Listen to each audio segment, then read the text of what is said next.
Dude.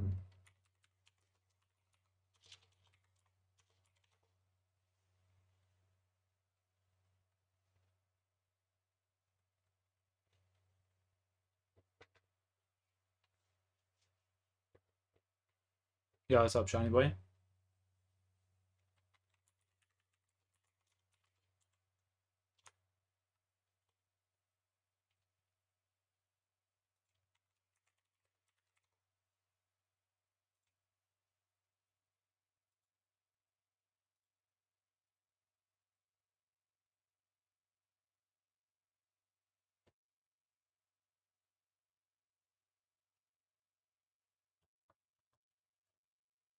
Cheers. Oh no. Give me, bitch.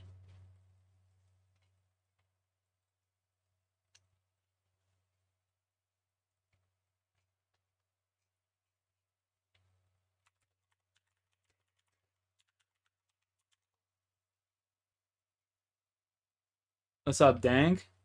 Or Dang? Yo, that's what's up.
I'm dead.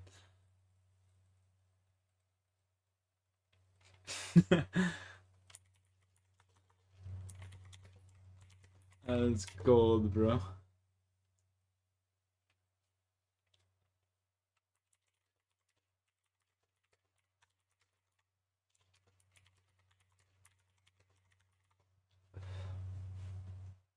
Yo, what's up, Spirit?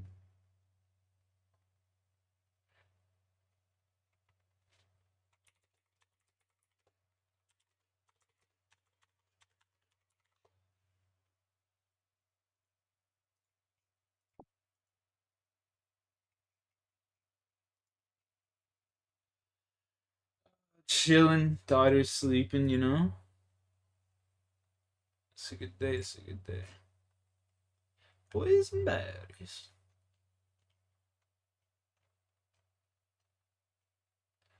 Gonna go get my boy some red berries.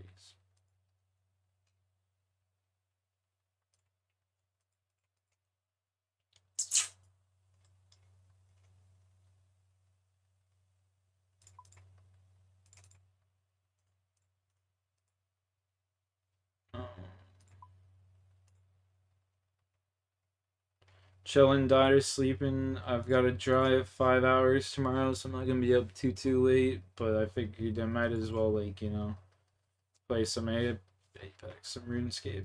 or whatever this is while I got the chance, you know?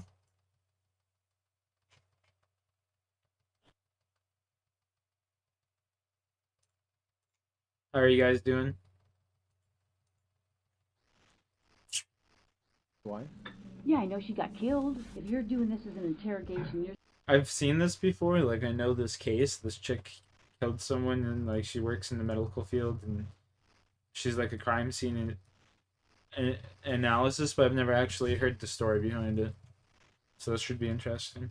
saying, "Hey, I'm a suspect." Well, now I got a problem with, So now, I mean, I'm This is Stephanie Lazarus. She's the main suspect in a murder case that's still unsolved after 23 years.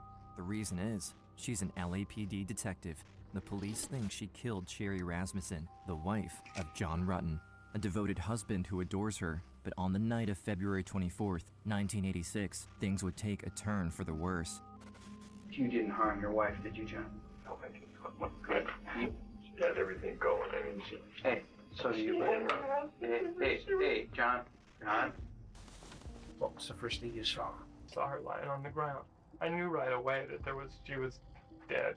After John claims he found his wife, Sherry, dead on the floor, investigators turn to a polygraph to see if he's telling the truth. Now, John, she's not having any problems with an ex-boyfriend or you with an ex-girlfriend. No. Has anybody been hitting on her, following her home, or anything like that at all? No. After the interrogation, the results show John failed the polygraph, but with no concrete evidence, he's set free. For over 20 years, it remains a cold case. No arrests. Nobody knows what really happened to Sherry. But after all this time, Sherry's father becomes obsessed with discovering what happened to his daughter. As the last person to have spoken with her, he knows that their final conversation may hold the key to solving the case. She said that the person that was following her had eyes that could penetrate you. They could see right through you. According to Sherry's father, John's ex-girlfriend Stephanie, an LAPD detective, matches the description Sherry has given. Investigators are stunned because Stephanie is one. Bro, look at that smile. What the fuck? Look at that face. Dude, that's a picture you just get deleted from existence. You never want that out there. Holy. Of their own. Come, please have a seat. So, this is, I didn't want to bring this up in front of your squad, but I mean, if you guys are claiming that I'm a suspect, then, I got a problem with, with that. Is that what you're saying? We're trying to figure out what happened, Stephanie.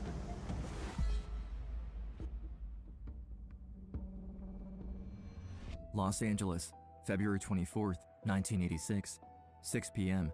John Rutten returns home from work. As he approaches the townhouse, the garage door is open and his wife's car is missing. Odd, but Sherry runs the nursing wing at Glendale Adventist and emergencies are common. John climbs the steps. The front door is ajar. He pushes it open. Inside, on the living room floor, lies Sherry in a pool of blood. He picks up the phone and calls 911. It's kind of an eerie feeling to be here after 30 plus, almost 40 years. As I walked in, I saw Sherry Rasmussen on the ground. She had been covered with a towel, and one of the paramedics raised the towel for me to see her face, and she had considerable trauma to her face. This is actually a murder. The scene suggests a break-in, with stereo equipment scattered all across the floor. Without doing a complete examination, the officer notices that someone has tied up Sherry, bitten her deep on the left forearm, brutally struck her on the head with various objects, and shot her 3 times in the abdomen. She also left deep claw marks on the front door in some sort of desperate struggle. As he outlines all the gruesome details to his colleagues, the policeman can't help but hear quiet sobbing coming from the adjacent dining room. I noticed John Rutten. He was sitting at the table and he seemed to be sobbing. His crying should have been more extreme, with his wife laying there on the floor dead. When asked about his security system, John admits he forgot to set the alarm that morning and isn't sure if he locked the door. He explains that Sherry was still in bed and that the neighborhood felt safe. As suspicious elements began to add up, the police couldn't help but question, why would the burglar pick a townhouse right in the middle of the street? Burglars don't usually pick a place 5 condos from the street. They want to get away. They pick something next to the street. It's just strange that they would pick this place. I thought to myself, this is a burglary? That was a super good package of seeds. Oh my god. I spent Christmas with Rachel on her first Christmas. Sherry was all about family. Sherry was my big sister. She was my best friend. She would always encourage people, and she always exuded confidence. I am the oldest sister of Sherry Rasmussen. My dad had called, and he told me that Sherry had been killed. I just started screaming. I couldn't believe it. Sherry Rasmussen, a young woman with a bright future ahead of her, gifted in school, she entered college at 16, skipping 2 grades. Her father had hoped she would pursue a career in medicine, but Sherry became a nurse instead, convinced it would allow her to balance her career with the family life she longed for. By the age of 23, she had already obtained her master's degree and was teaching at UCLA. A very good listening technique is while you're doing it, the eye contact. That gives the nonverbal clue to the patient that you are, in fact, listening. Everywhere, people complimented Sherry for her intelligence, calming presence, and natural leadership. By her late 20s, she had already become the director of nursing at Glendale Adventist, and in the spring of 1984, she met her future husband, John Rutten. I first remember hearing about John when Sherry called me and told me that she had met somebody at a party. 3 weeks later, I went out there and met John for the first time.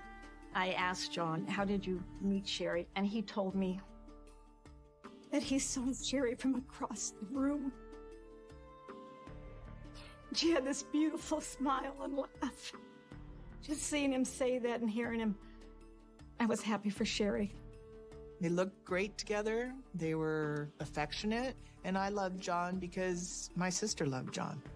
However, Sherry's dad, Okay, let's go do Nels, this. pushes aside these feelings when he receives the phone call announcing Sherry's passing, as it wasn't from John himself, but from his father. Telling me that Sherry had been murdered.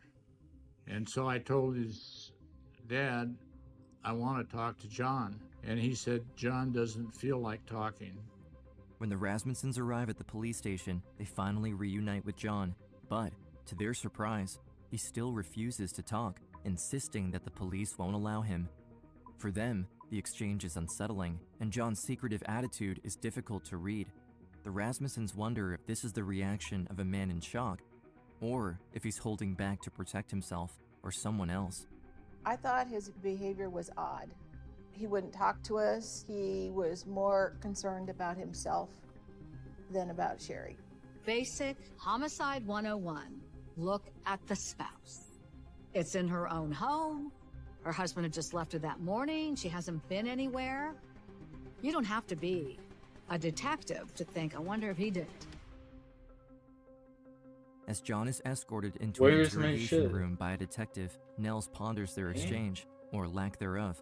The 51-year-old is sure his son-in-law is lying because Sherry's family, friends, and colleagues all know that in the year leading up to her murder, something disturbing was happening. A strange figure in disguise was constantly stalking her. She mentioned she had been followed 5 different times in the last week. This person kept appearing in places that Sherry would go. She couldn't go out to the store or go to the gym without having this person show up. And she said that the person that was following her had eyes that could penetrate you. They could see right through you. On top of that, John's ex-girlfriend also began harassing Sherry after their wedding. A colleague of hers witnessed one of the encounters. She told me that John's ex-girlfriend had come to her office at the hospital, dressed provocatively, And confronted Sherry about John and said that if she couldn't have John, nobody could. As detectives question John, another officer speaks with the Rasmussens. Nell struggles to process what he's hearing. According to the authorities, thieves killed his daughter in a failed robbery where they stole nothing but her purse and car. It wasn't a robbery. No, they couldn't convince me of it.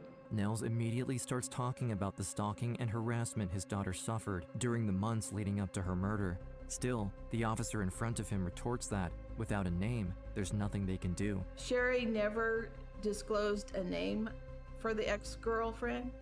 It would have been nice had we had that, because we would have shared that with the detectives. Nonetheless, Nels follows up with one alarming incident where John's ex-girlfriend broke into Sherry's townhouse and started fighting with his daughter in her own living room before running away. One of the original detectives in this case told me personally they had never heard any of those alleged incidents, and none of them were entered into the official case record known as the murder book.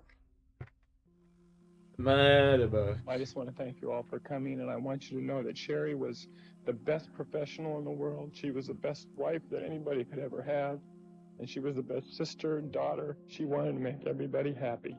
This is the last time John ever speaks publicly about Sherry. In the audience, Nels Rasmussen sits filled with grief and anger. A month has passed, and the police haven't moved an inch. Nels doesn't know what John has told them, but they never consider his son-in-law a suspect. On the contrary, the police stick to their burglar theory, even stating that the Rasmussens had been watching too much TV when Nels and his family tried to convince them to investigate Sherry's stalker and John's ex-girlfriend. The first 5 weeks, I mentioned it so many times that he kind of lost his cool with me and saying that there was no need to go there because there was nothing there. The next month, less than a mile from Sherry's townhouse, an actual burglary took place. A woman coming home was surprised by 2 men inside. One ran for the door, while the other pointed a revolver at her. Sherry Rasmussen was killed with a gun. So the question is, are they the same burglars who murdered Sherry? A police artist talked to the woman at the home who said there were 2 young males, and the police artist drew sketches. Same neighborhood, same time, same weapon.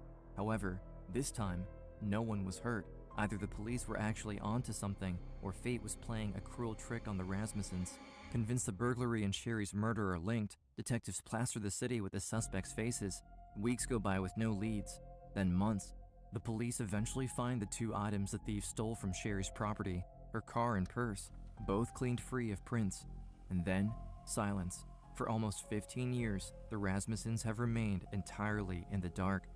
I had come to the conclusion in my mind that it was never going to be solved, and it was something that I would have to deal with, the unknown of what happened. In 1991, Nels Rasmussen is back home in Arizona, still carrying the weight of Sherry's unresolved murder. Determined to get justice for his daughter, he follows every development in forensic science, watching closely as DNA testing begins to revolutionize the field. Around the same time, the case's lead detective retires, handing over his stalled investigation to someone else. For Nels, it feels like an opening. He wastes no time and contacts a new man in charge with a plan he believes could break the case. Nels Rasmussen, reading about DNA and the advances that's brought to criminology, offers to pay for DNA testing, and the department says no. Correct. It's just not the way the quote-unquote business end of the department works. Before Nels can convince anyone at the LAPD to give his idea a shot, something very strange happens. Various pieces of evidence related to the case mysteriously disappear. Not only that, but someone trims the murder book of half its contents on the premise that it has grown too large for the cold case office storage room.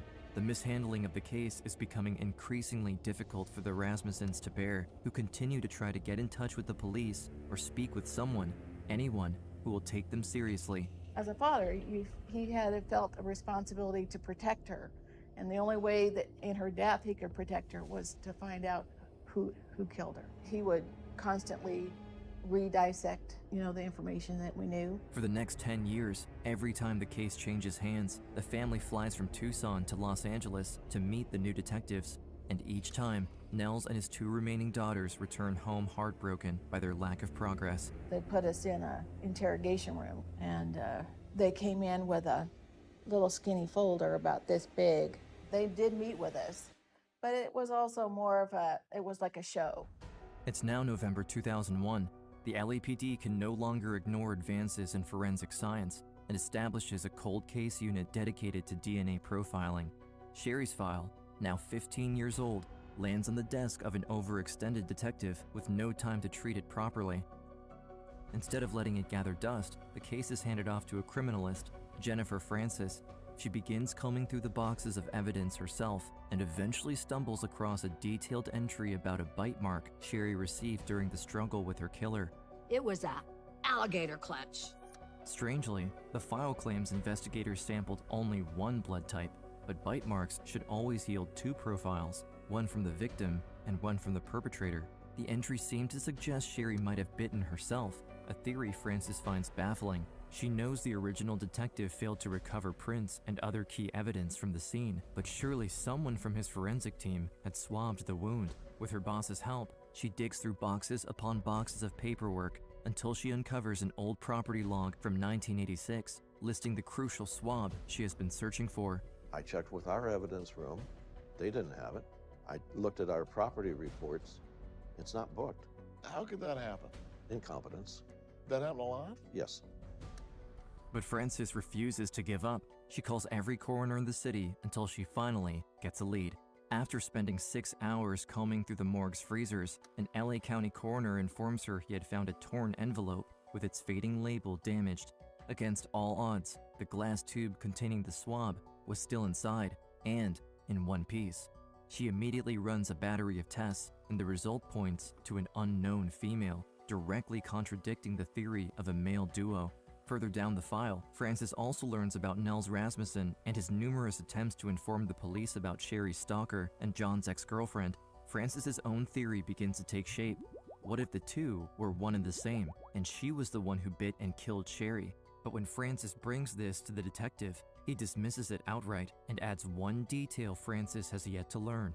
John's ex-girlfriend is not just any woman. She's an LAPD detective. Well, this plays to everybody's favorite conspiracy theory, that cops cover for other cops. No matter what. You're out of your mind. Did you tell the detectives that John's ex-girlfriend was a member of the LAPD? Well, that's how I identified her. Why do you think it was that detectives didn't look at John's ex-girlfriend?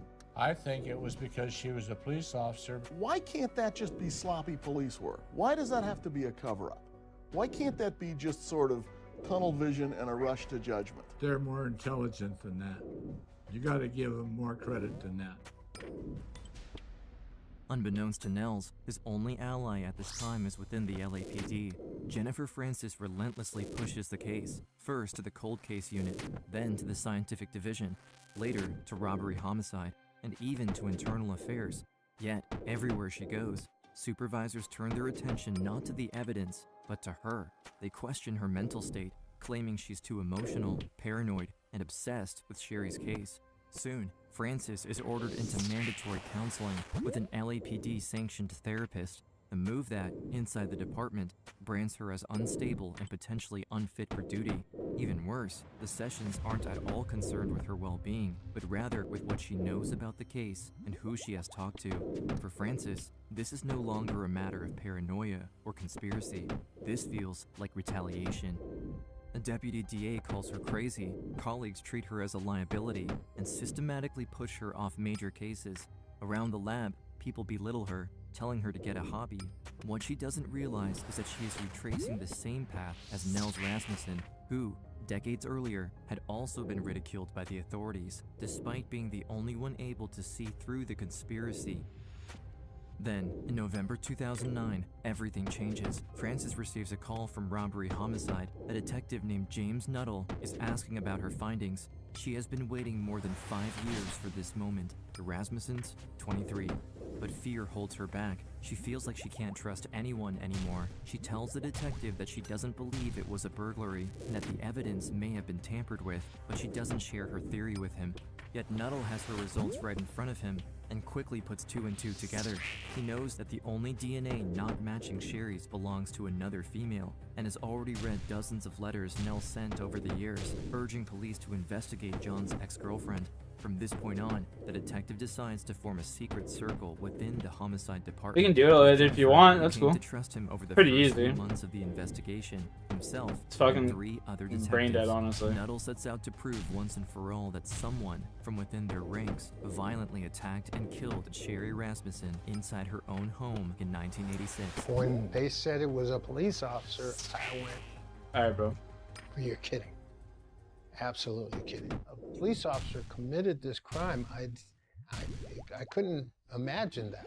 Nuttall and Francis don't waste a minute. Digging deep within the case files, they find John's original 1986 interview with the first detective in charge of the case, who, to say the least, was quick to jump to conclusions and not very insistent towards the man who should have been his first suspect. John, what is your wife's name? Sherry. You didn't have your wife, did you? Okay. She got everything going. Hey, so hey, John. I mean, it's need you to be tough for me, buddy. She's not having any problems with an ex-boyfriend or you with an ex-girlfriend. No. You're a pretty good judge of character. Sir, you have absolutely nothing to do with this. I believe your house was burglarized today. Once this person's or that person, whoever was inside, I believe they were trying to steal your stereo. This either.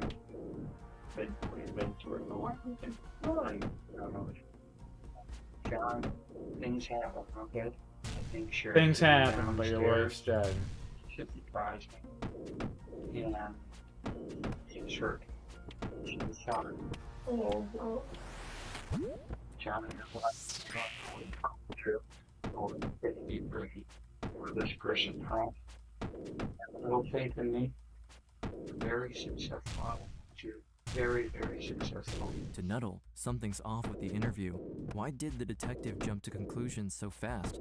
Why did John Rutten lie?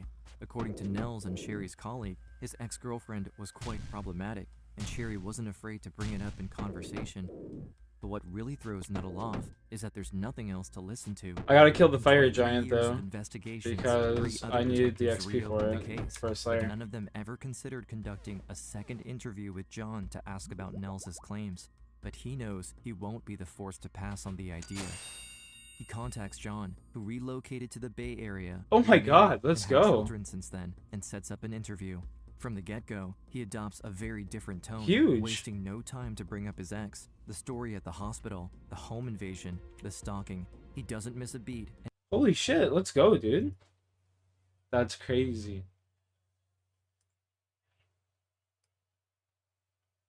I can't believe that. Let's go. Nice. What is this?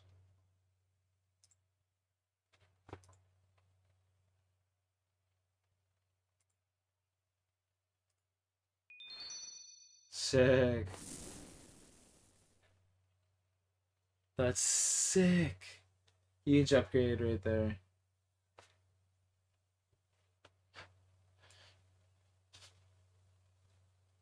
And even recalls information that had never been recorded in their files until recently. They said, hey, we got a bite mark here, and that could be a female. You know, and then I said, you know, I got to talk to you about Stephanie. And I told him that she went to go see Sherry. Did you give the name Stephanie Lazarus? Yeah, I gave him the name, and I said she's a police officer. Do you guys think Stephanie did this? We have strong suspicion. One of my concerns is that that was never, you know, appears to be recorded. And we know I'm not trying to be inflammatory. There's a certain level of frustration on our part. Yeah, More should have been documented. We're now forced 23 years later to literally almost start over again because we lack the documentation. Not only does John give their suspect a name, he also explains that while he and Sherry were engaged, he had been cheating on her with Lazarus, even though he knew she was obsessed with him. In college, when the two were dating, she used to steal his underwear and sneak into his dorm to take pictures of him as he slept. He should have been frank with her instead of leading her on and kept putting fuel to the fire. He tried to protect himself Chilling, by bro. What are you saying? diverting the information about Stephanie. He didn't behave as a husband that loved Sherry. By that point, Lazarus is no longer a police officer, but a full-fledged detective. She's armed, and her office is just down the hall from Nuttall. To make sure nobody intervened with their investigation, as they had with Francis, the detective decides to send men to follow her around and recover anything she throws in the trash. From this endeavor, they recover a used soda cup and send it to Francis, who then confirms that Lazarus's DNA matches the one found on the bite mark. Nettle then What's prompted up, his team Gonzo? to lure her into the LAPD suspect treatment unit, the only place in the building where no guns were allowed, and to falsely claim that they needed her help for an interrogation with a difficult suspect. Colin, please have a seat. So, this is, Arma I 3, didn't want to bring nice. this up in front of your squad, but... That's sick. You know John Rutten? John Rutten? Rutten. Oh yeah, I went to school with him. You did? Yeah. Were you guys friends? Close friends? Yeah, we're very close friends. Some GTA? Yeah, I mean, we dated, you know, I mean, what's this all about? Well, it's relating to his wife. Bro, I can't believe we just got the scroll. Well, Sick. You got both scrolls now? You got both scrolls? That's fucking sick.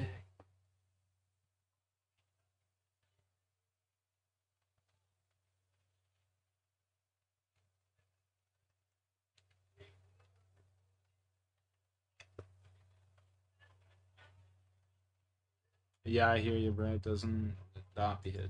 It's not it.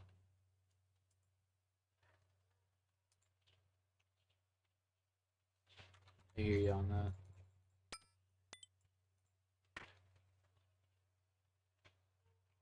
I think, God, it's been a long time ago.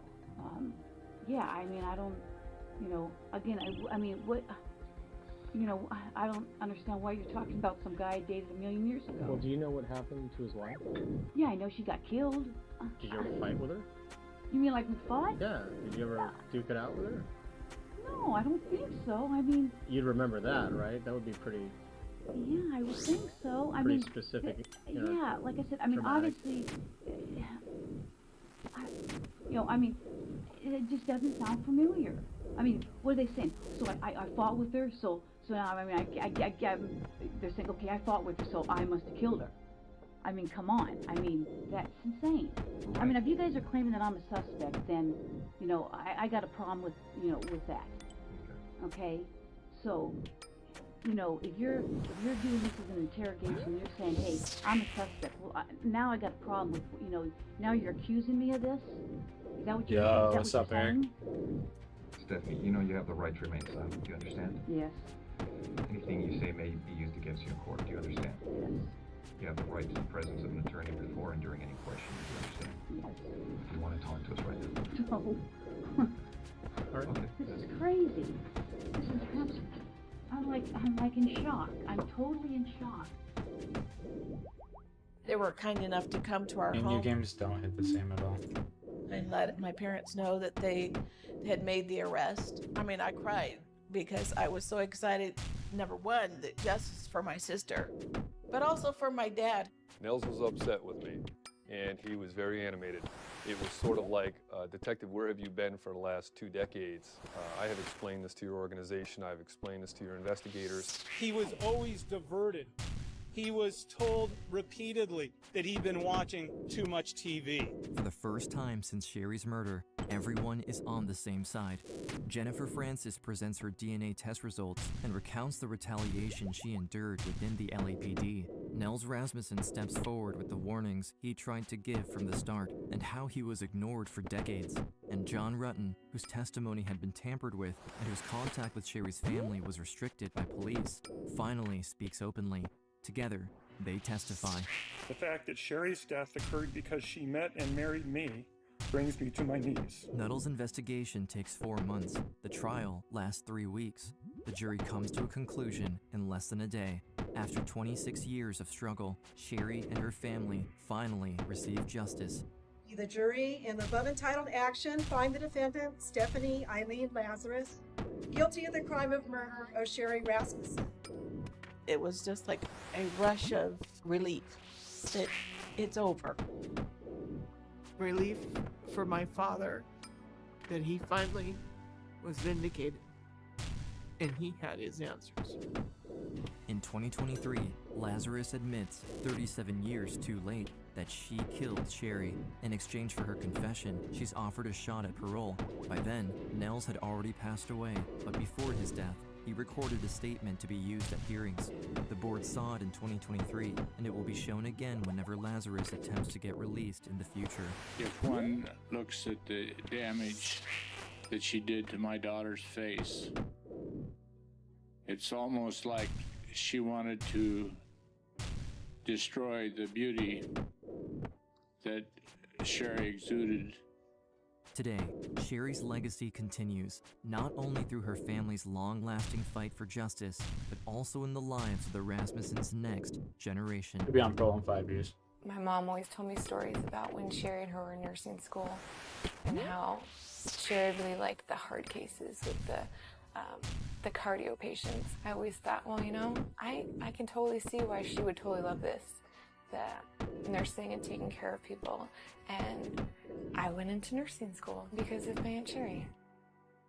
My youngest daughter, Jessica, got married in February, and my mom said, well, why don't you try on Sherry's wedding dress? She liked Sherry's wedding dress, so my mom said, go ahead. So she took a little bit of her aunt with her on her special day. Oh, shit. That's one example of how we keep her in our lives every day.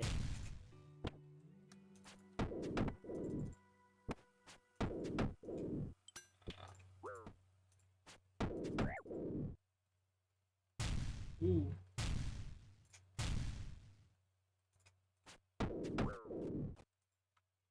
Kill him here. Dead here.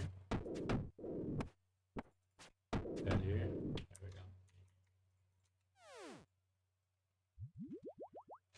Oh, this guy, whatever, fuck it.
You know what? I'm gonna try something.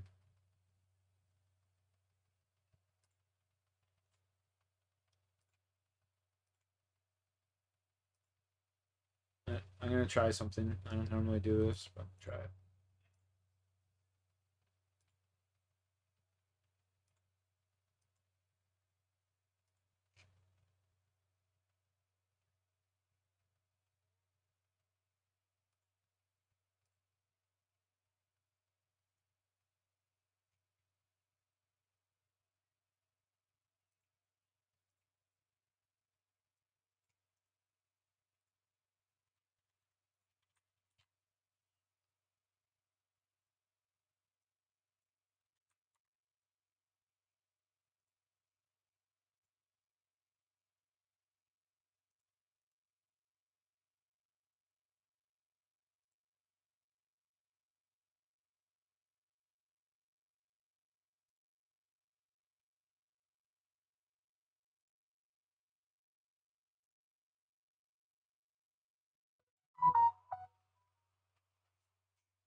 Yo, Mr. Negative, what's up?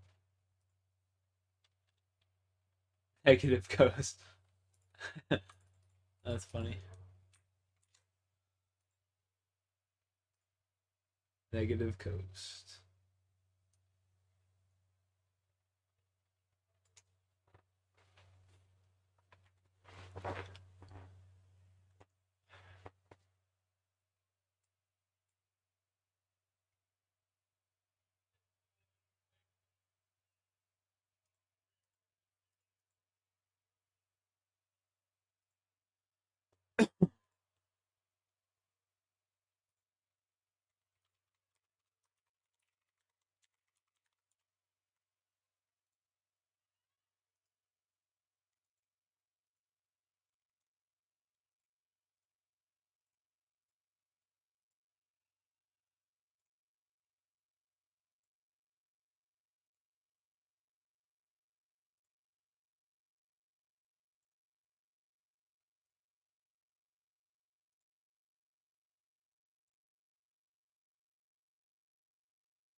Honestly, West was the best place I lived in. Pretty good stay.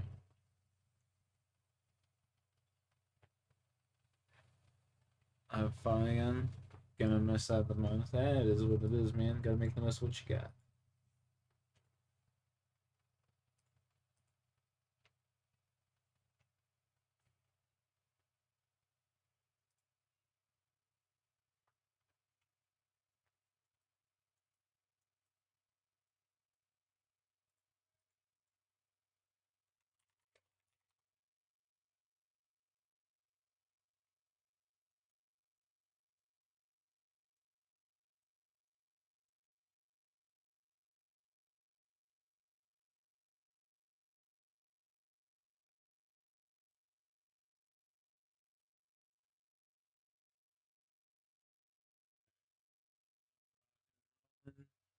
We're already potted. I didn't realize.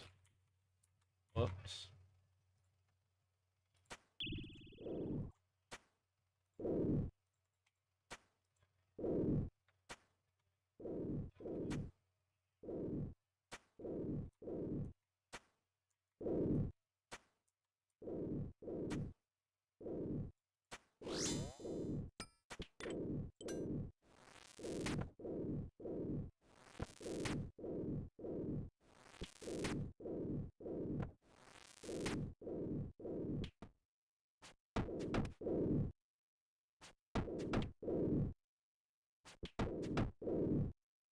Fuck, dude.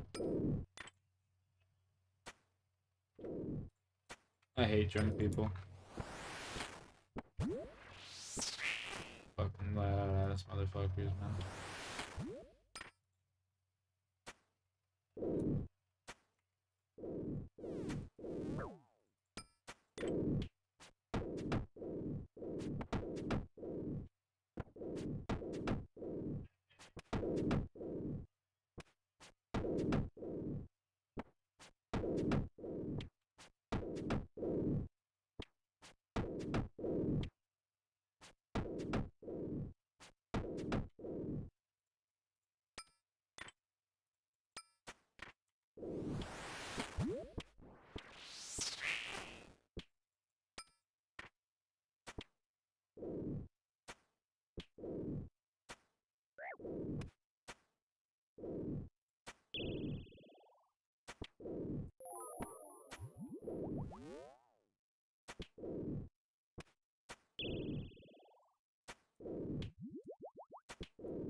I hit something? What the fuck?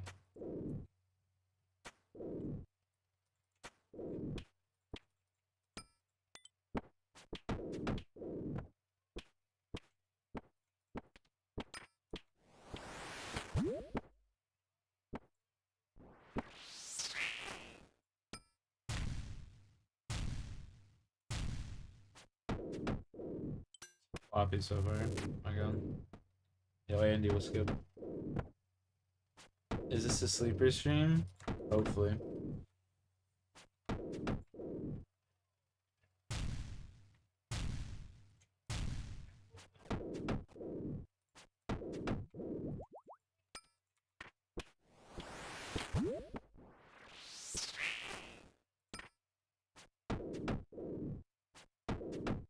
Two streams running right now.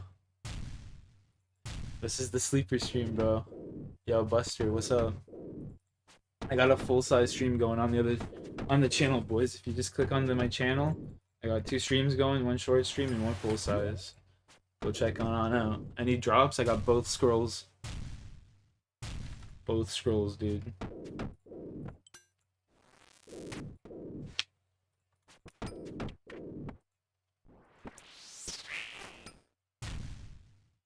I'm doing great, man. My daughter's just passed out in the other room, so I can't really talk too loud, but you know, I'm fucking been grinding. Went ate some all-you-can-eat sushi today with her. Played laser tag. It was a good time.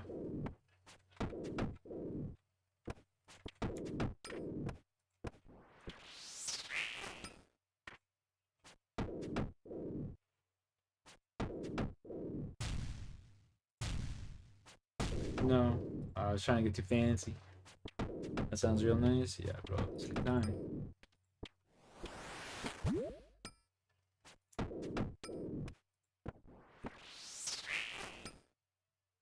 All I need is the pants so I can replace that, eh?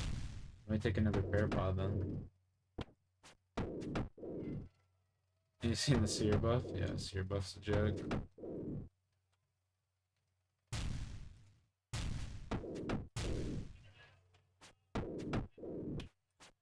I can't stay awake too late tonight. I gotta drive 5 fucking hours tomorrow.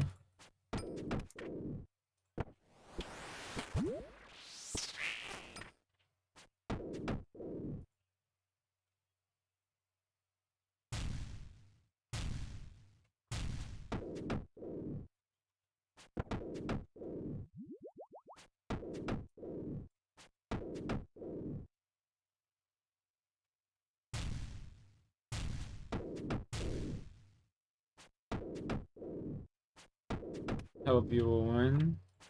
Same. I hope I kill these fucking goobers too.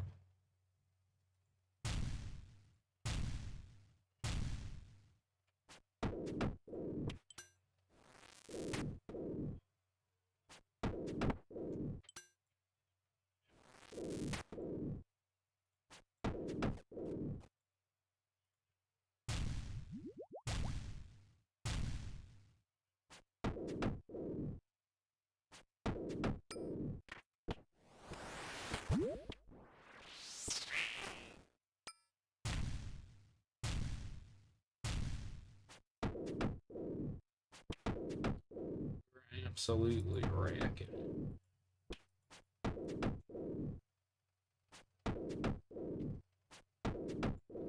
I could have hit him one more time. Should have. Oh no.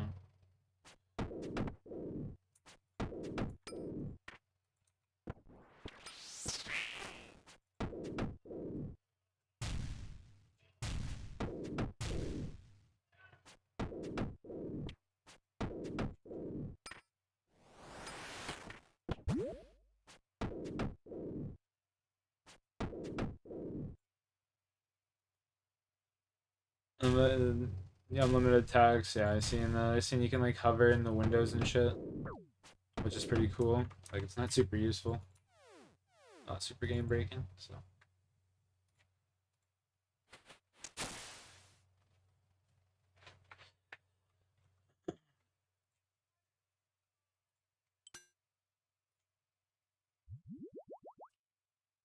low-key, I'm just been looting the fire dragon giant so I can try and get homeboy's fucking other half of the staff.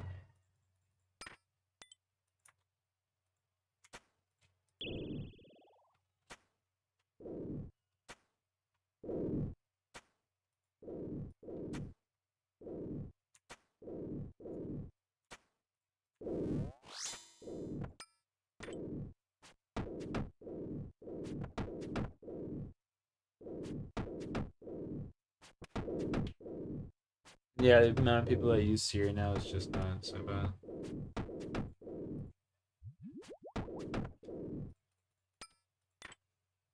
Yeah, we got them both. Man down.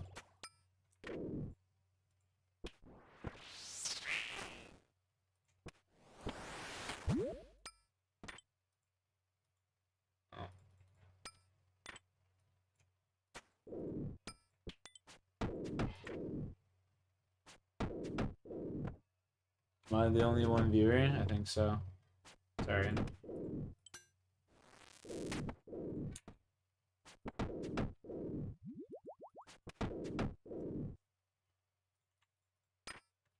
I have another stream going. There's more people in my other stream.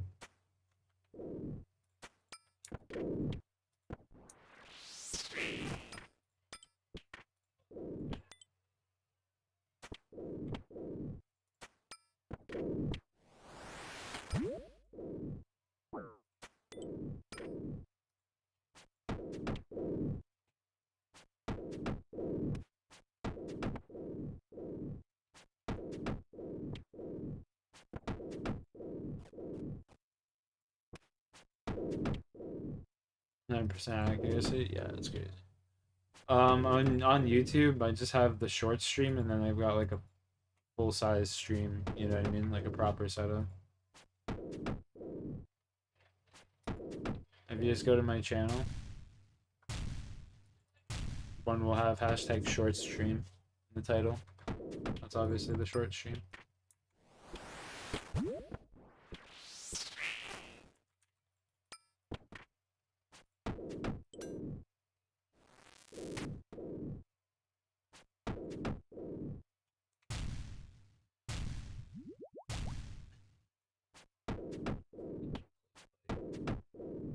Only got one pair.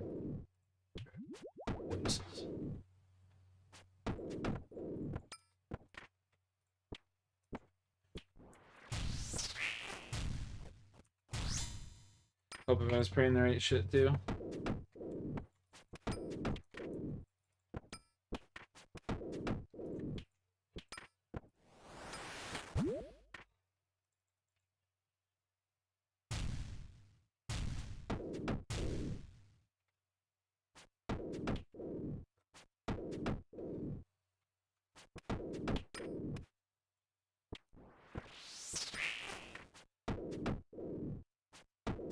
Here you go.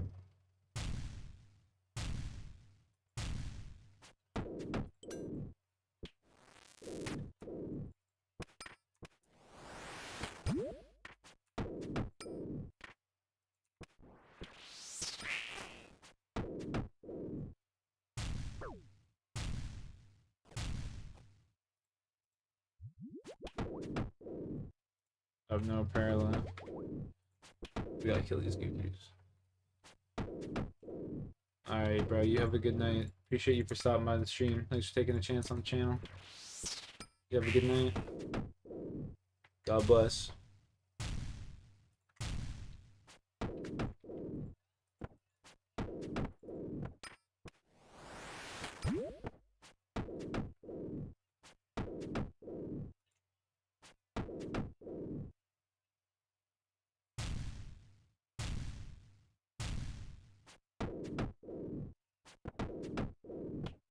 Yeah, I've seen that you got speed boost and show your attack. That's pretty hot.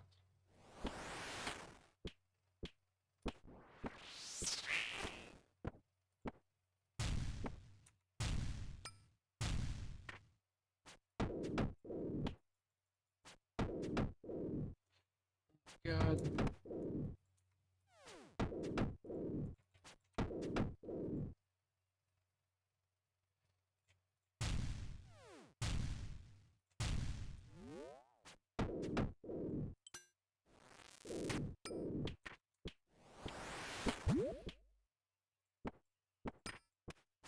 Just fucking tank these.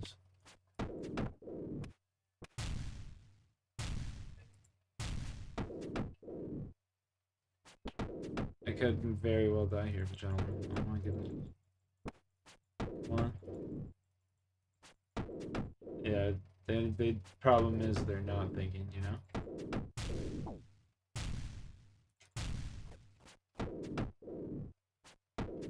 Anyone that's getting caught thinking at respawn just gets fired.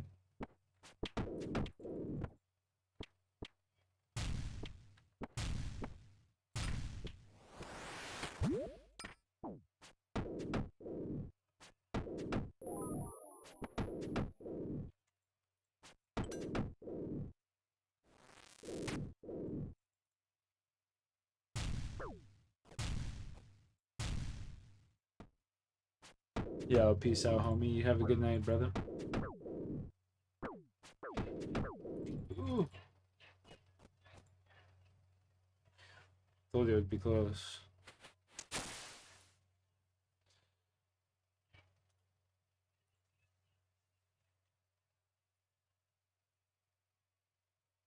The 100% accuracy is just wild. Yeah, I mean, they have to make someone want to use them, you know?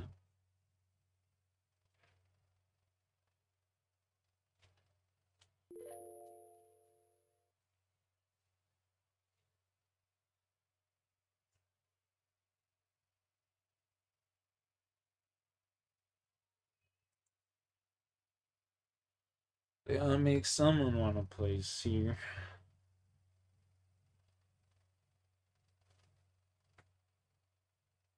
When he first became a legend, nah, nothing will beat that, bro. He was so broken.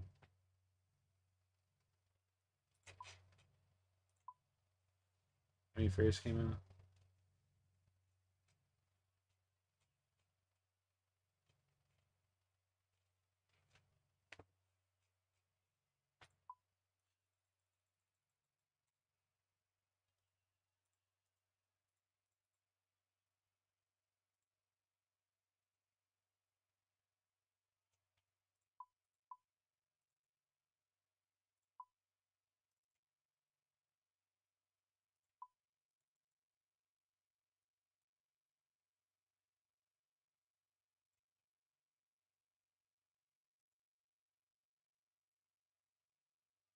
They want their workers brain dead, exactly.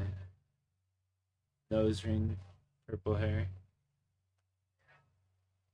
It's part of the job description. It's part of the job requirement.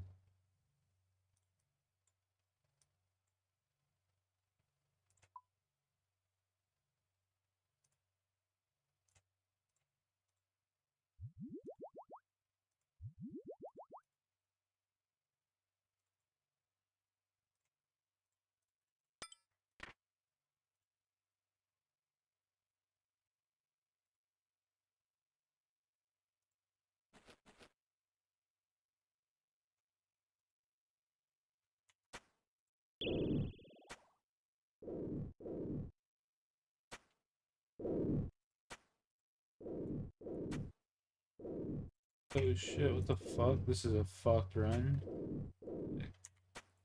What the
Oh no. Dude.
It's in the wrong key.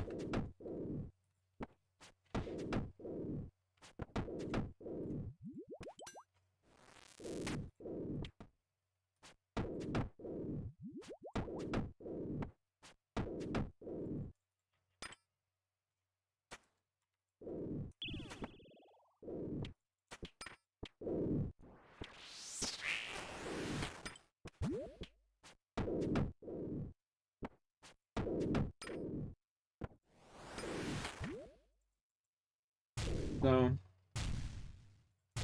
I got greedy. That's all on me.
Loading it.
Yeet.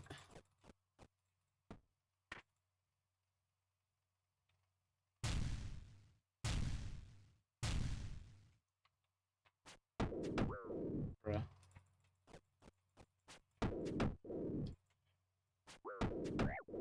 No way.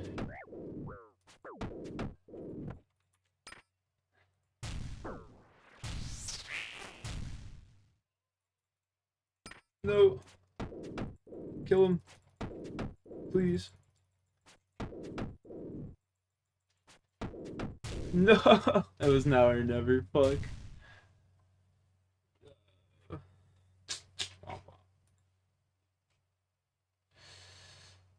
Wah, wah.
$855 charges still.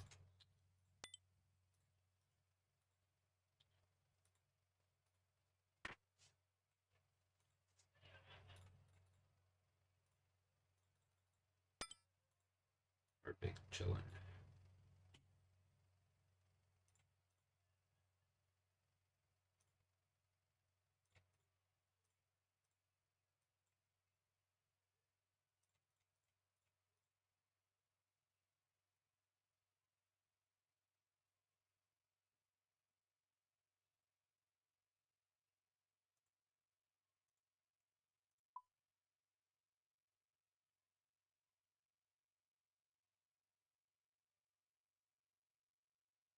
Magic stuff. I don't need the I go boom, boom, boom, boom, boom, and then bring the ranged.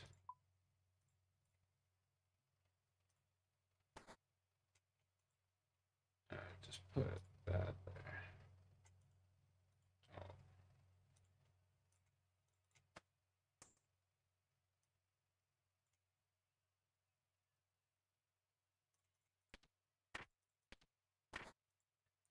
That works.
Using the wrong fucking.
I not kill him? Am I not doing?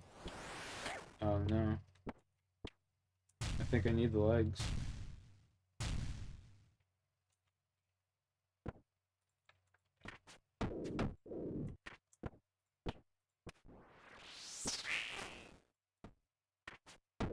He's been fucked up.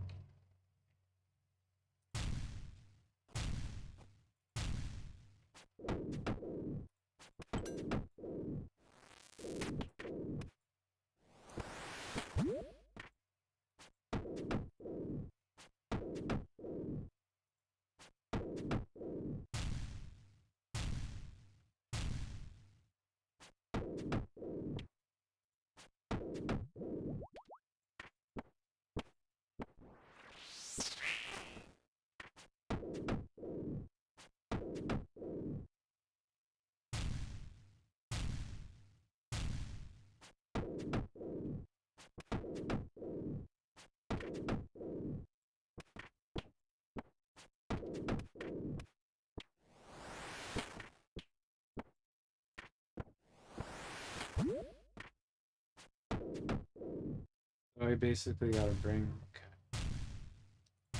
I got you.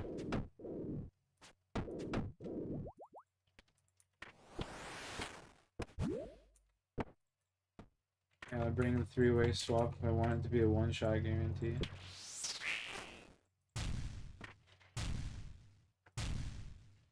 It's all making sense.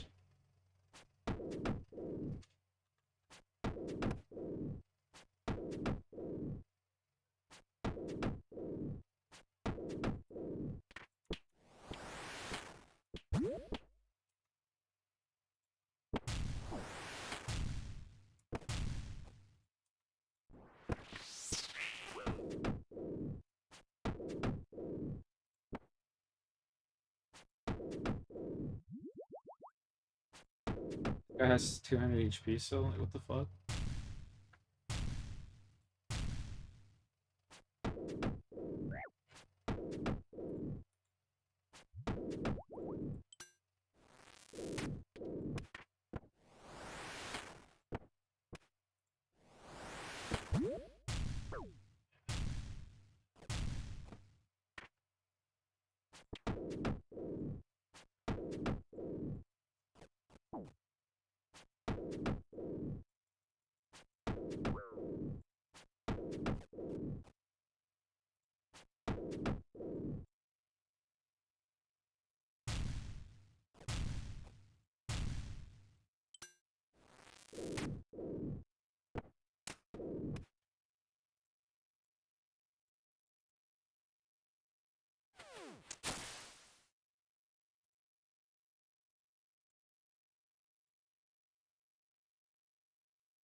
Supporting white Christian men in the year 2025 is controversial, apparently, but if loving Clayton Kershaw makes me a sick man, hell yeah, I'm sicker than Bill Cosby in his prime. I'm not even a Dodger fan, even though I glaze Shohei Ohtani like Mia Khalifa did a collab with Krispy Kreme, I know, but Kershaw has always been one of my favorites, for sure. It's funny because I also love Madison Bumgarner, and I feel like most people who love one or the other also hate one or the other. Then there's me. Hi, I'm the white Martin Luther King Jr., bringing people together by saying it's okay to love two different white people at once. Look, point is, Clayton Kershaw has been a constant throughout so many people's lives over the last 18 years, and his final regular season start at Dodger Stadium couldn't have gone more beautifully. So thank you for being here. Subscribed or not, if you haven't joined the 49% Elite Humans, consider hitting that button if you enjoyed the videos, as it is crazy. I mean, when Sandy Koufax retired, nobody would have ever thought we'd see a left-handed Dodger pitcher like that again. But we have a man who just year in, year out put up elite numbers like it was nothing. Freaking incredible. And not that it should be a shock to anyone, but Kershaw recently announced he was officially calling it a career. And it was definitely like getting that call your friend is getting divorced. Like, let's be real. You knew that was coming for months, maybe even years, but the news still hits. Like, damn. Okay, bad comparison. I shouldn't be comparing things like a divorce to Clayton Kershaw retiring. Kershaw retiring hits way harder. My last thing is my favorite Bible verse. It's whatever you do, work at it with all your heart as you're working for the Lord, not for men. It's Colossians, and that's what I've tried to do. Just work at it. Just work at it and love it. And so I'm really not sad. I'm really not. I'm really at peace with this. It's just emotional, and I've tried to hold it together. I told our guys not to make it weird today. Because I was going to get weird if you make it weird, and here I am making it weird. And so, with the news being official, with the Dodgers in their last homestand of the season, his next start was set to be the last at Dodger Stadium for his whole career, at least for the regular season. And what better team to have it be against than the Giants visiting from the gay Holy Land? A battle Kershaw could not be more familiar with. Now, there's one big thing that super sucks about how this all went down, I'd be remiss not to talk about. This game, this monumental moment of Clayton Kershaw making his final start maybe ever at Dodger Stadium, obviously a game a lot of people are going to want to tune into, not just Dodger fans. So, good thing this game was broadcasted on Apple TV. No disrespect to Wayne Randazzo, the announcer for this game, but the fact that the Angels play-by-play announcer on Apple TV got this game over Joe Davis, the Dodgers announcer, on his own bobblehead night, that's brutal. That's like having Christopher Walken narrate the creation of the universe while Morgan Freeman just sits back. What do we do? Whatever. So out goes Kersh to the mound for his final home regular season game, and to honor him, his teammates didn't come out onto the field. They waited to let him have his moment, even though Kershaw didn't want this because he's humble. You can see him motioning for his guys to get the hell out there with him. And they're like, no, this is your moment. And then they all just went home. No, they ran out about 15 seconds later, and here we go. First pitch hit high in the air, down the left field line. Heliot Ramos aiming for that corner for a home run, but it's a foul ball. Next pitch in there for strike two. Pitch after that, Ramos straightens it out for a leadoff shot. Just like that. 3 pitches in, and this already looks like it might get ugly. Next hitter, let's try this again. Strike one pumped in there. Then the classic curveball, nasty, strike two. Okay, it's 0-2 again. Adames is swinging, and he ain't hitting this. Slider down and in, strike 3. But then he walks Rafael Devers, and Matt Chapman gets on because Kike Hernandez can't field this cleanly. Kersh goes right back to getting ahead 0-2. Slider, swing and a miss. Next pitch, change up. Flores fouls it right into the catcher's hand. Dalton Rushing's already been out because of an injury. He's like a freaking magnet. Okay, thankfully he's okay. Next pitch, Flores keeps swinging, and he gets another swing and a miss with that vintage curveball. Beaut. Next hitter, Casey Schmidt bloops one into the glove of Teoscar Hernandez. 3 outs. He walks Encarnacion to start the second. Not ideal, but this gets a hit on another hitter. 0-2. Bailey fouls away the third pitch. Can't do the same for that curve. He does what all of us do. Admires it. Well, then he walks Drew Gilbert. It's like, but then he gets 2 pop-ups in a row to Miguel Rojas. All is right in the world. On to the third inning, he does the opposite of get ahead of Rafael Devers 0-2. He throws 3 straight balls to start the at-bat before pumping in 2 called strikes and getting him to swing through the third one. But then he gives up a double to Matt Chapman, followed by a base hit by Wilmer Flores to give the Giants back the lead, followed by yet another walk. Kershaw's 4th walk. He's not even out of the 3rd inning. There's only 1 out. And this is when you're starting to think, oh man, this just isn't going to go the way it should, is it? Like, things are going to unravel. Ugh.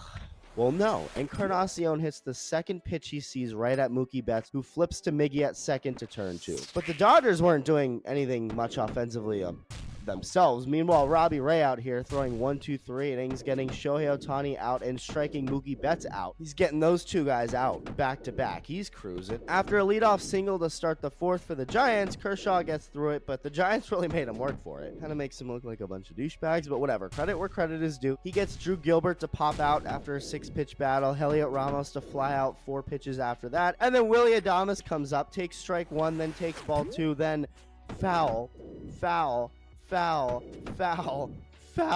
ball. Nope, ain't hitting that. Finally, so Kershaw has walked 4 hitters, but he also has 5 Ks. Make that 6 to Devers to start the 5th, and that's when it happened. Out comes Dave Roberts. Kershaw starts smiling, tells Kike to get his zesty ass over here. Mookie clapping, the fans getting all on their feet. Time for the hugs. There's Clayton's wife and kids. You know, it's crazy. I remember when he threw his no-hitter in 2014, and when he was 1 out away, the camera panned to his wife with no kids in sight. It's just crazy to see over the years. Whenever she's shown, the bigger their family has grown along with his career. It's just cool, man. Life is crazy. He hugs Dave Roberts, walks off to a roaring crowd, salutes them. Magic Johnson hasn't been this emotional since... Okay, I won't make that joke, but amazing moment. But also a moment that it didn't end there. This was just the first half of what made this so beautiful. So again, up to this point, the Dodgers only had 1 run. They're down in the game, so Kershaw is currently in line to get the loss. Cue the magic. With 2 outs and a couple guys on base, up comes Shohei Ohtani to make sure Kershaw was not getting a damn loss. It was as if Shohei was telling Kershaw in that moment, thank you for everything, we'll take it from here, and we're not going to let you down. Little passing of the baton. Whack! In the dead left, 3-run bomb, Dodgers on top. Shohei does one of his best pimp jobs of all time before going into the dugout and giving Kershaw a big hug. How can you not be romantic about baseball? And then before I could even pull my pants up after watching what just happened, as everyone starts sitting down, Mookie's like, hold up! That one's gone too. We got you, Kersh. Back-to-back home runs on back-to-back pitches. Cinema. And the most magical thing of this entire night, the fact that the Dodger bullpen actually didn't explode. That's how you know this team wasn't letting Kershaw down in his final home game. Dodgers win, but this also isn't the end. Not yet. As good as Clayton Kershaw has been overall this season, all things considered, for the age that he is and where he's at in his career, he really only came back this year for one reason, and that was to get one last crack at the postseason. This man doesn't need to do anything else to prove himself, obviously, but before he officially closes the book on his career, there's one last Riddler trophy he feels he's got to go for. It hasn't always been a smooth ride, but you guys have stuck with me. Thank y'all so much. We got another month to go. What are your thoughts, and thank you for watching. Love you. Bye. My thoughts are I love Kershaw. He's my favorite pitcher.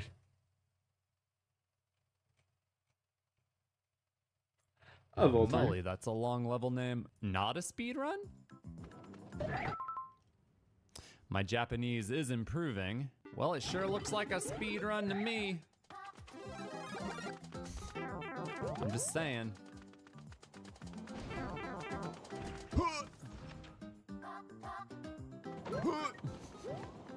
Oh god. Oh god. Nice jump.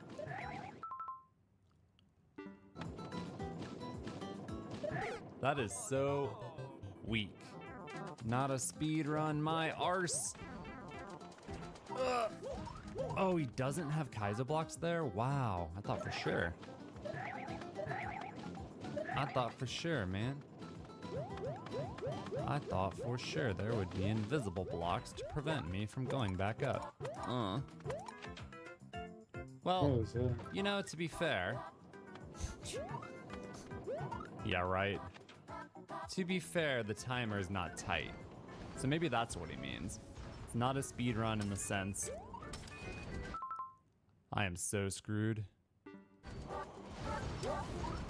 If it wasn't for that one, I would have got it. Dude. What if you go right away? Do you think it lines up?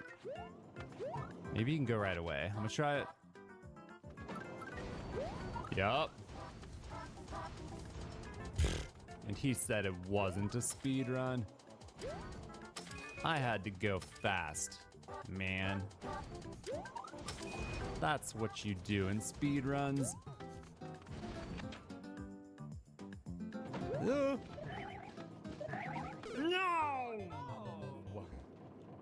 Damn. Damn, I Okay, didn't fucking drink any fast. pots. Yep. Yep. Yep. Yep. Yep. Yep. Yep. Yep. Yep. Yep. Yep. Yep. Yep. Yep. Yep. Yep. Yep.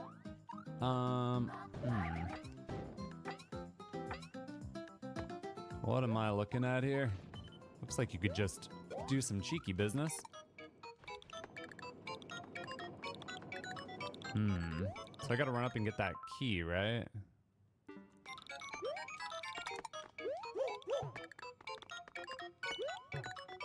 Cool. I'm gonna chill here, cause... Yeah, I'm gonna chill here. Oh, come on. There it goes. No.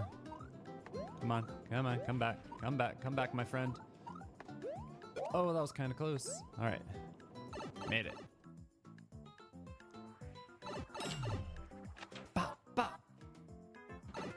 Got a I'm gonna piece. go grab something to drink, boys. I'll be right back. What can the P-switch do for me? Absolutely nothing. Well. All right. Here we go. Oh, I thought I was dead.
Oh no, 2 pipes and a YOLO jump. Why?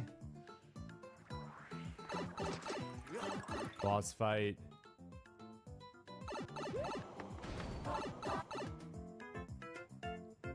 Oh hey.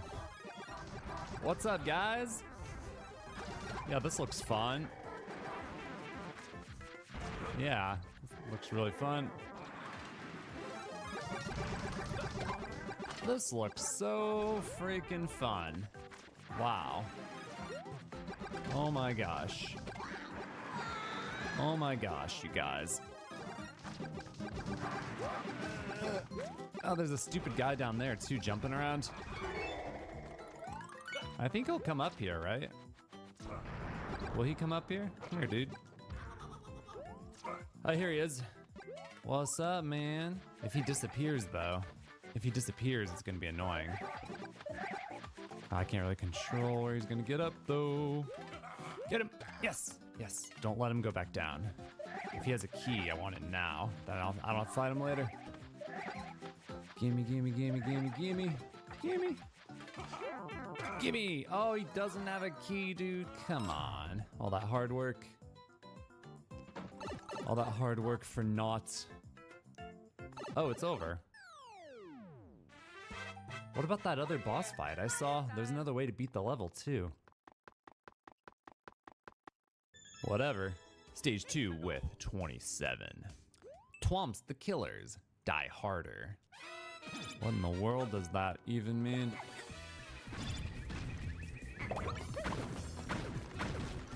Oh, cool. Dude, that's cool.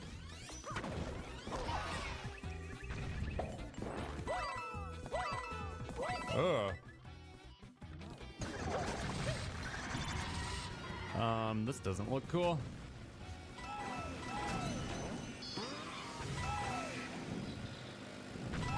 Oh my god, I'm alive. I'm alive, yes! I survived the car section. Checkpoint, please. Oh no. Oh no. Okay. What? I killed the thwomp I was standing on? That was stupid as hell. I think you have to stand.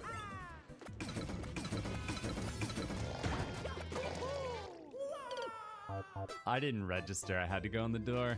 I was like, let's go for a ride, woohoo! Oh man. What are we looking at here? Boop. Oh, whoa, oh, the thwomp. Damn, man.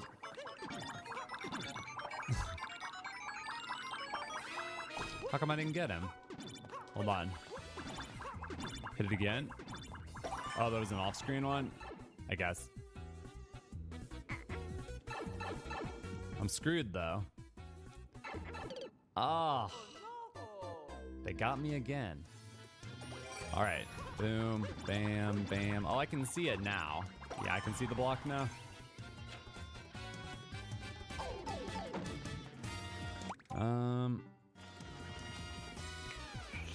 Okay.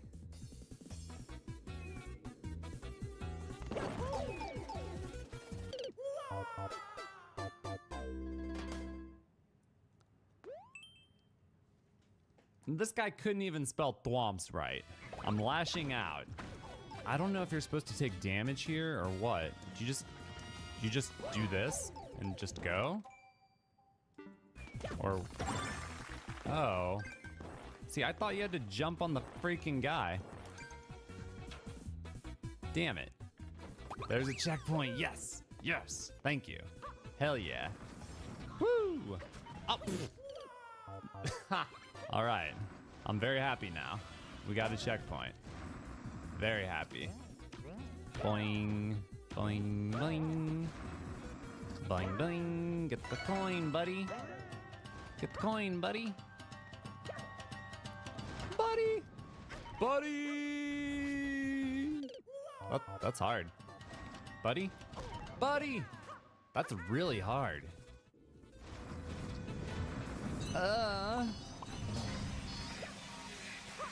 Ooh, man.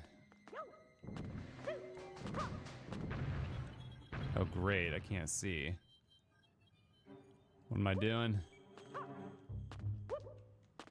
Hello? Hello? Hey. Okay. I'm interested in this because he has a door on the bottom, but he also has a block up there. I could go straight to the block easily. See, am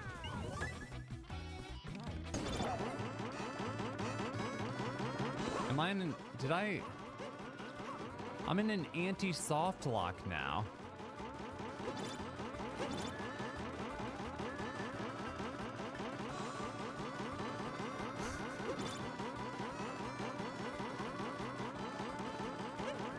Dude, I didn't even know where to go. He puts you in the rudest anti-soft lock you've ever seen.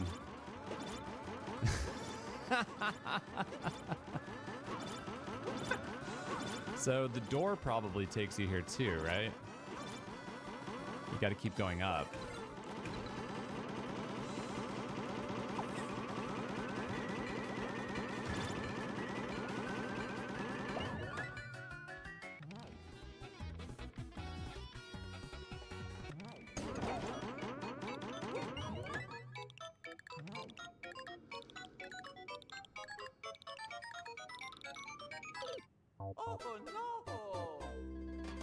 I think he put more work into that than he put into the level. I'm all the way back here. Dude, I am upset. Ugh, this part. Blah. Now... It's rough because you got to do this part again. That's rough. There we go. Whew. That's tight, man. That's tight. That's tight. He does have another bullet right there. Okay, let me do this correctly, so. Here we go. Ready, go.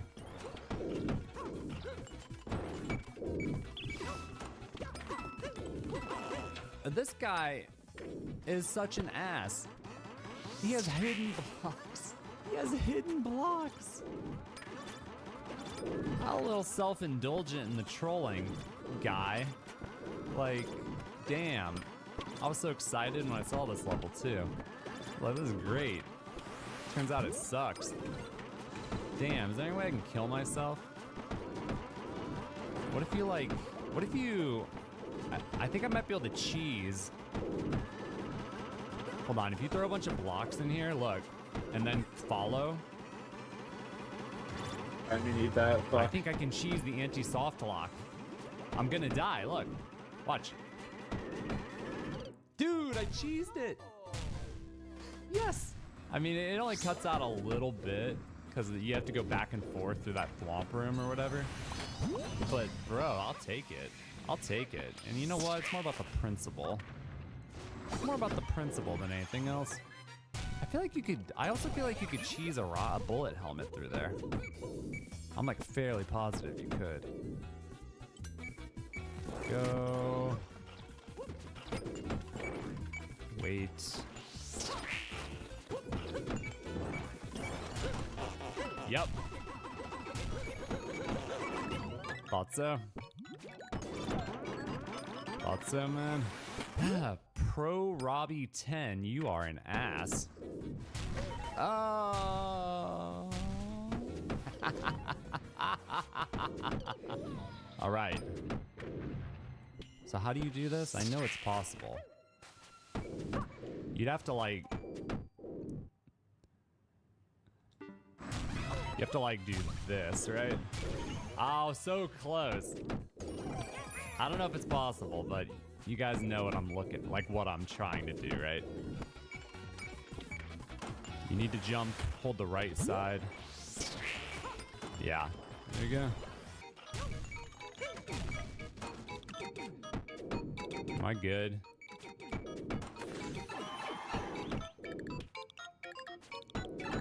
Level's getting really trolly.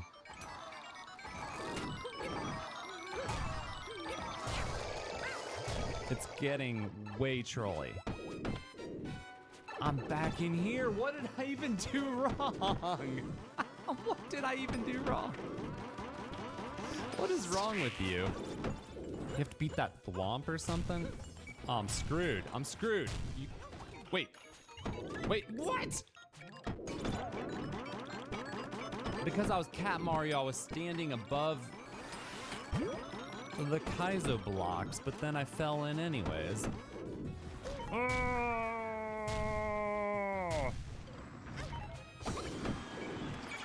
Did I do it? I did it. It's probably gonna screw me. Like straight up, it's probably gonna screw me having this. It was more like a matter of can I do it versus should I do it. You know what I'm saying? You guys know. Look at that, I got a delayed thing. I guess it doesn't matter, huh? Crap, actually this is bad. No! No! I mean, you could say I did this one to myself. I'm okay with that. I had to know if it was possible, though. I got 5 lives. I got 4 lives. I gotta do the freaking first half again if I game over. Careful.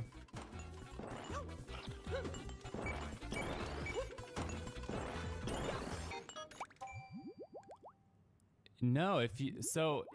You have to get there before the thwomp gets crushed, but how I went like max speed. This is insane. Is it possible to cheese it? I gotta figure out a way. There's gotta be a way. Can you trigger this guy somehow? No? Hold on. I'm going back down. I can't go back down because he won't get off the damn wall. Alright, hold on, hold on. I'm trying to off-screen those guys. Oh no, I didn't mean drink prayer. Maybe I can cheese it Trying to this eat. way. Are they gonna? Is it gonna Cheese 'em. reactivate? Oh hell yeah! Oh, that's satisfying. Okay. I think I'm on a timer. Yeah, you're on a timer to kill Bowser, I'm sure. It's Meowser though. He's RNG with his bullshit. Like he's gonna disappear.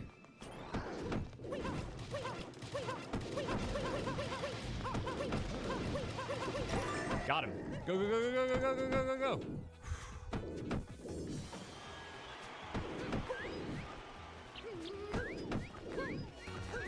Can't make it. I tried. I tried to get my power up through. Didn't work. Still not over. My God. Oh.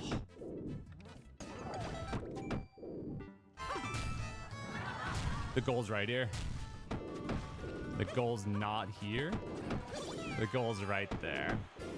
Nice ending. I like the ending.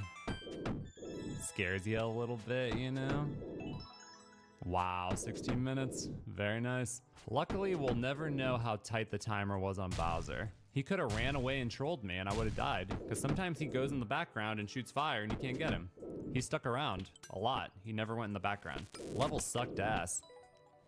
Damn. Moving on to stage 3 with 7 lives.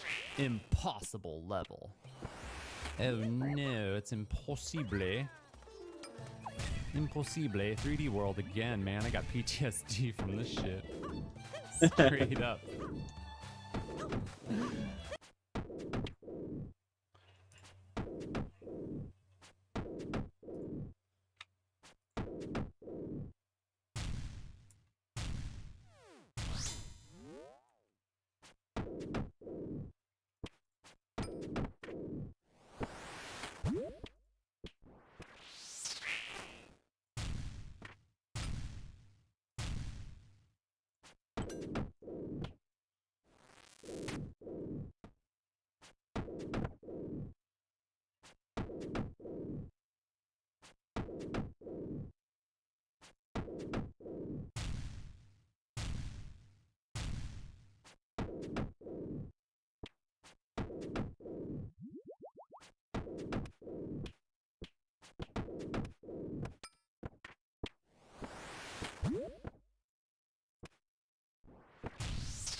No shot. Eat.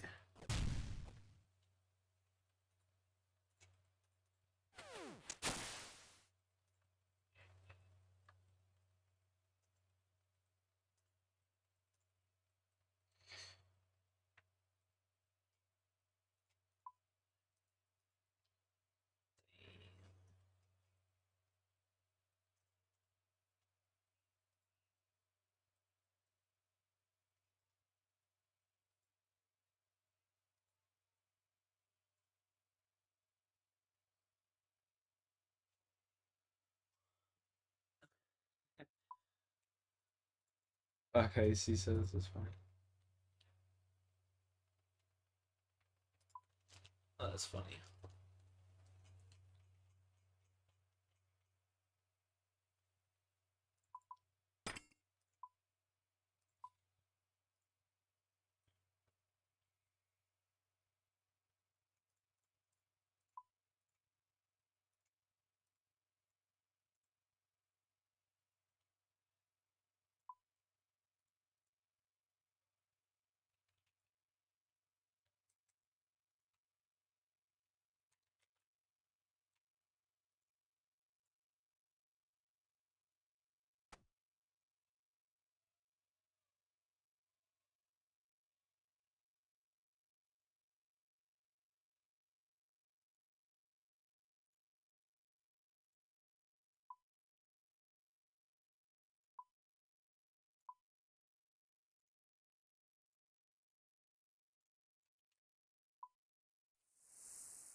Yeah, my daughter's sleeping. I don't want to get too hyped up and wake her up.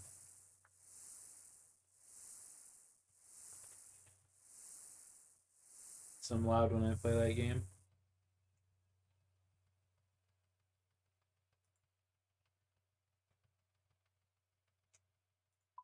I can listen to your comms. Oh god, it's even worse.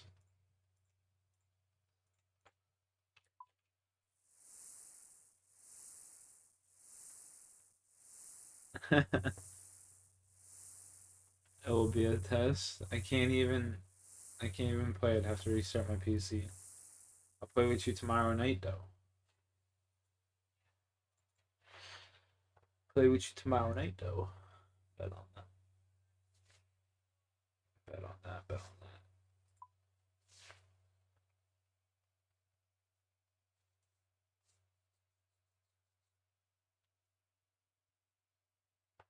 Are you here right now? What? Dang, can't, brother. I'm sorry. Sorry.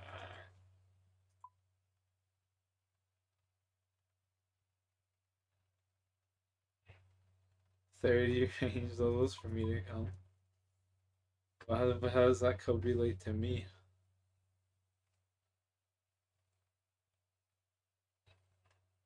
What? Hold up here a minute.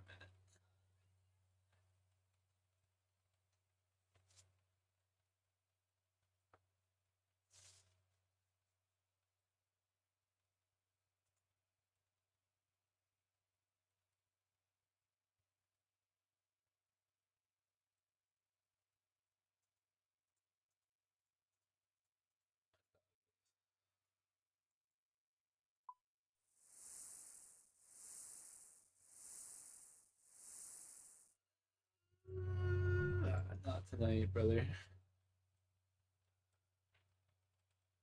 Not tonight, dog. Low key, I was thinking of getting off anyway. It's 11 o'clock. I gotta fucking get up early tomorrow.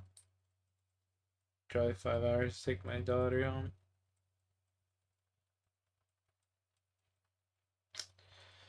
I ain't gonna lie.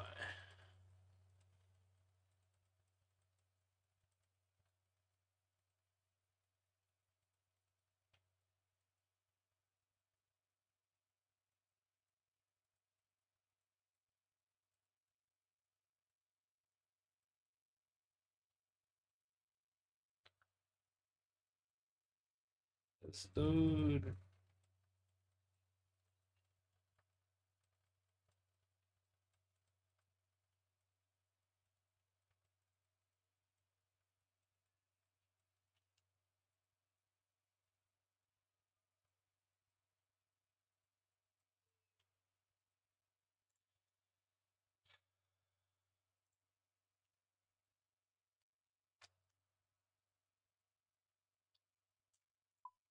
She gets fortified when she gets speed boost. That's pretty nuts.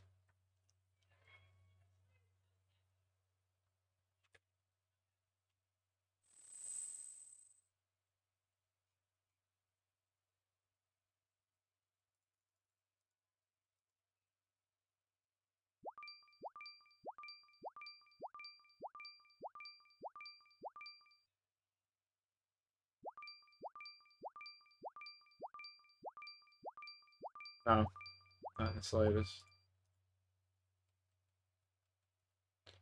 All I said was that's pretty nuts.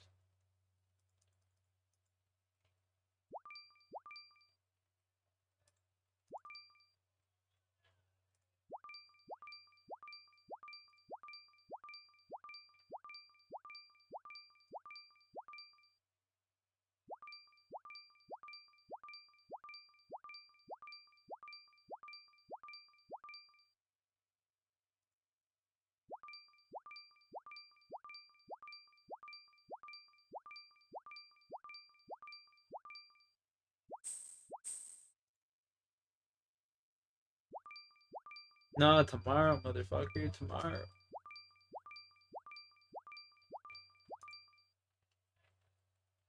Tomorrow, man.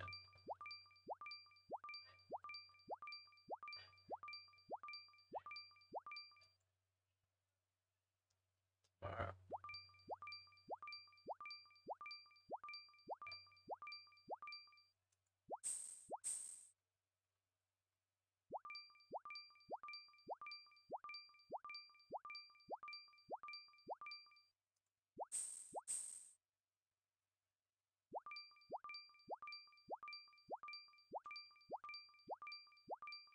Yeah.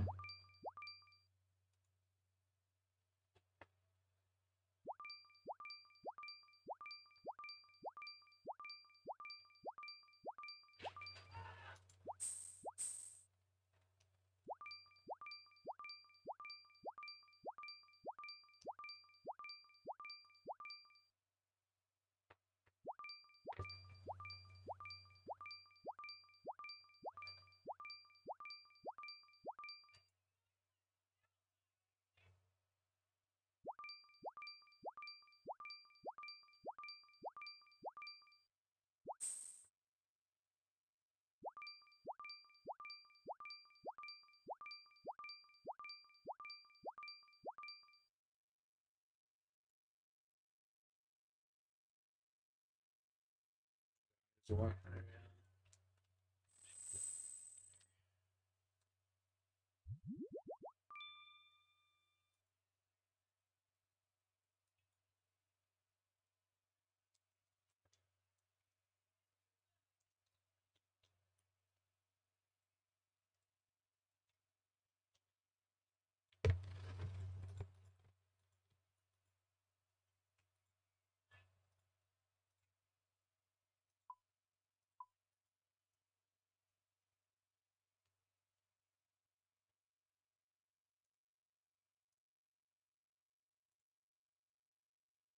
Alright, gentlemen, I'm going to bed.